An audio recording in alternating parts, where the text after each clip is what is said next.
What she means by installment is, last week I talked about, last time, 2 weeks ago, I talked about an experience that I'd had while in San Francisco working for the Economic Opportunity Council.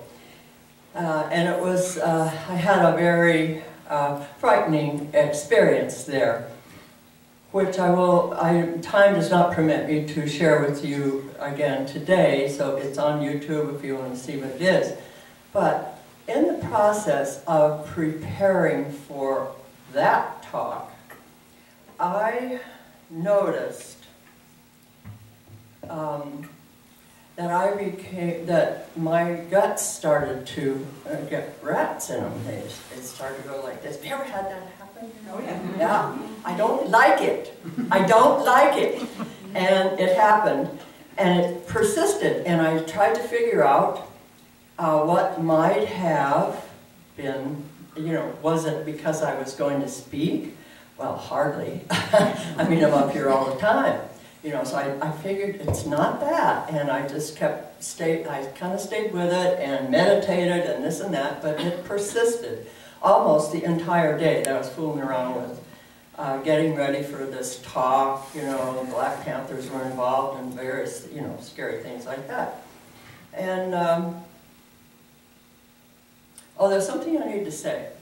After my talk that time, several people came to me. This had to do with an encounter, that talk had to do with an encounter with the Black Panthers. And several people came to me afterwards and asked me what happened. They came to the Economic Opportunity Council looking for their money, and it wasn't there.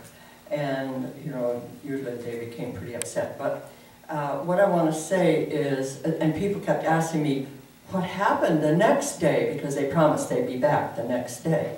And what happened the next day? Well, it's anticlimactic. I have no idea what happened the next day. The day that I was interested in was the day that I was involved and scared.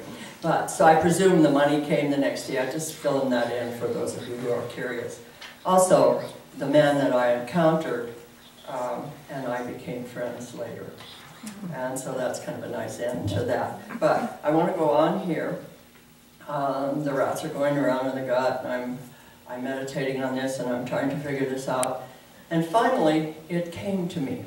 It came to me. Now, that experience was over 40 years ago, 45, maybe 45 years ago.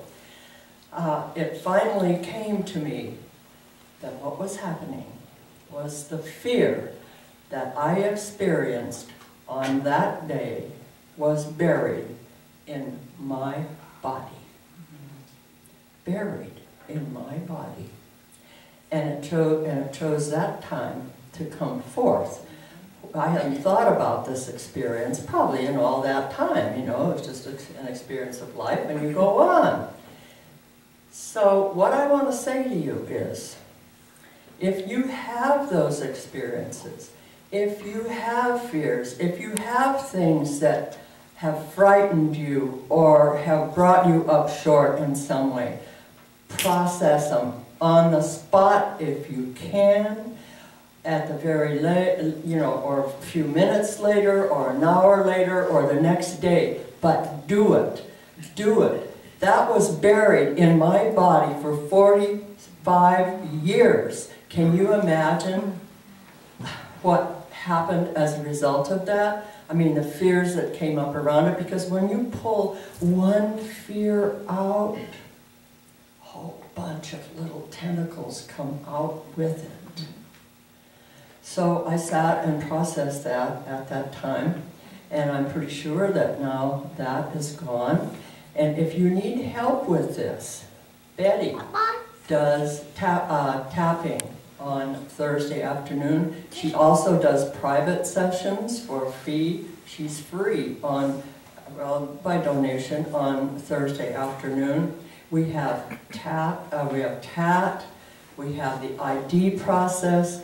Go behind the screen and get some help from a practitioner, a prayer partner. Do whatever you need to do. Get it out, and get it out now. Thank you.